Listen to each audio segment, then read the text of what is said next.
जय श्री राधे, हर हर महादेव। आपका स्वागत है हमारे यूट्यूब चैनल में। आज प्रदीप मिश्रा जी की अंतिम कथा थी।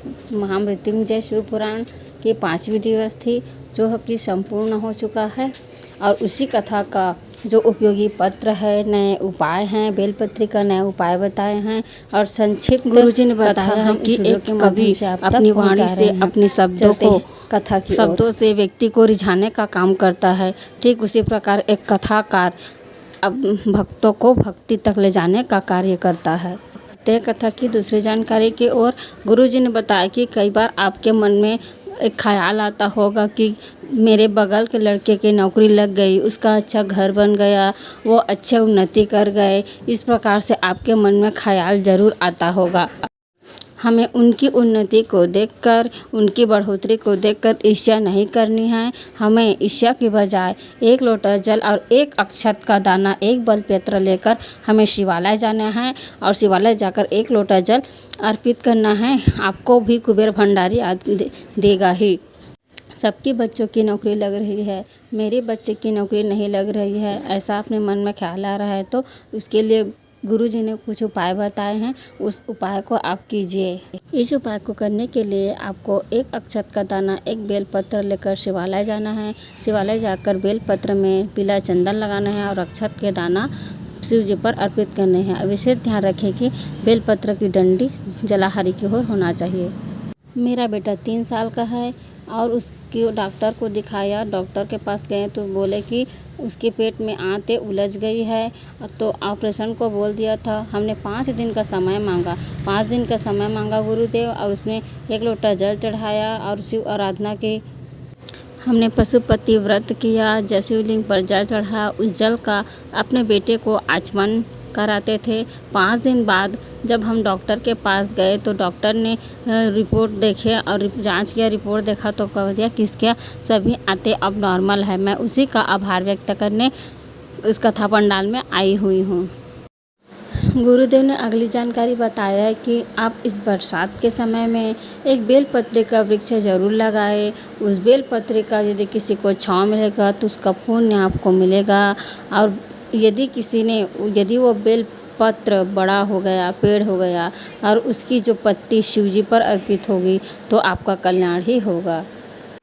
गुरुजी ने बताया अगली जानकारी में बताया है गुरुदेव ने कि आप 1000 अश्वमेध के बराबर यज्ञ, चाहे 1000 गौ दान कर लो, चाहे शालिग्राम को सोने का मुकुट पहना दो, लाखों व्रत कर लो, एकादशी कर लो, उसका जितना फल मिलता है उतना फल आपको सिर्फ एक बेलपत्र चढ़ाने से, शिवलिंग पर अर्पित करने से मिल जाता है। परंतु ऐसे बेलपत्र का पेड़ का चुनाव करो जो आपके दोनों हाथ जब खड़े होकर दोनों हाथ ऊपर करोगे उससे भी बड़ा हो, उसका छांव आप पर पड़ना चाहिए।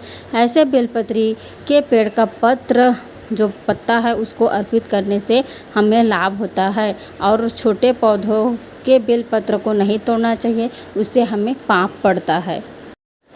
आप लोग को एक और जानकारी देना चाहता हूँ कि गुरुजी ने बोला कि अमावस्या तिथि को हमें बेलपत्र नहीं तोड़ना चाहिए।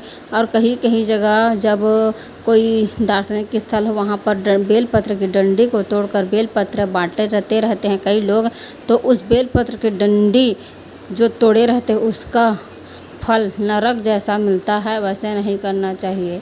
बेलपत्र सोमवार के भी नहीं तोड़ना चाहिए। गुरुजी ने एक नया उपाय बताया है। जीवन में कभी परेशानियां चल रहे हो, कुछ समझ नहीं आ रहे हो, सोच नहीं रहे हो तो यह उपाय कीजिए। गुरुजी ने आज एक नया उपाय बताया है। मनोकामना पूर्ति के लिए भी यह उपाय कर सकते हैं आप लोग। आपको 2 बेलपत्र लेना है। बेलपत्र को सबसे पहले अशोक सुंदरी वाली जगह पर रखना है और उसकी जो डंडी भाग है वह शिवलिंग की तरफ होनी चाहिए।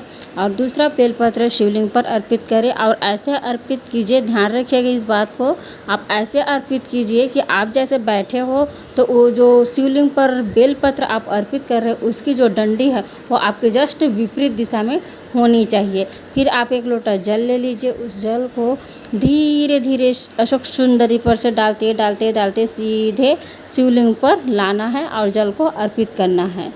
यह उपाय आप इस प्रदोष 15 जून को पड़ने वाली जो प्रदोष है, उस प्रदोष से यह उपाय करना आप प्रारंभ कीजिए। आपको लाभ ज़रूर मिलेगा। विश्वास करके कीजिएगा तो ज़रूर लाभ मिलेगा। जितेंद्र जी पत्र लेकर आए हैं। मुझे 8 वर्षों से संतान प्राप्त नहीं हुई थी। मैंने कथा सुनी, कथा में सुना और हम लोग, मेरी बहन सीहोर गई। सीहोर से रुद्राक्ष प्राप्त कर ले आई गुरुदेव। उसी रुद्राक्ष का जल हम रोज़ शिवलिंग पर अर्पित करते और बेलपत्र तो रोज़ नहीं मिलता था।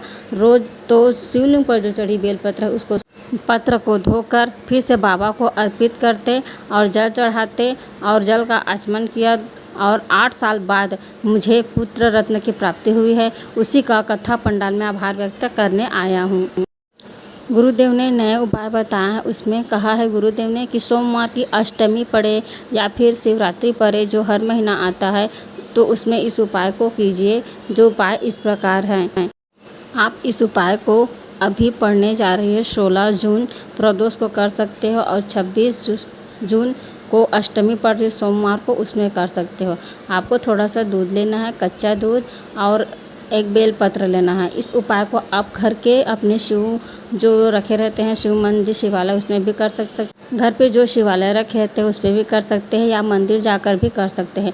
मंदिर आप चले जाइए, दूध और बेलपत्र को लेकर थोड़ा सा, और उस दूध में बेलपत्र को डुबाइए। कटोरी में रखे रहोगे दूध को, तो उस बेलपत्र को डुबाकर एक बूंद शिवलिंग पर अर्पित करना है। फिर उसी अर्पित किए हुए जो बेलपत्र है उसको अशोक सुंदरी वाले स्थान पर चढ़ाना है। अपनी मन की कामना को बोलना है।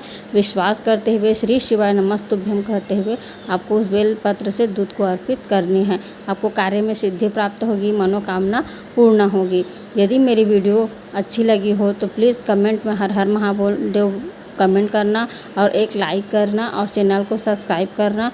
भगवान शंकर जी आपकी मनोकामना को पूर्ण करेंगे।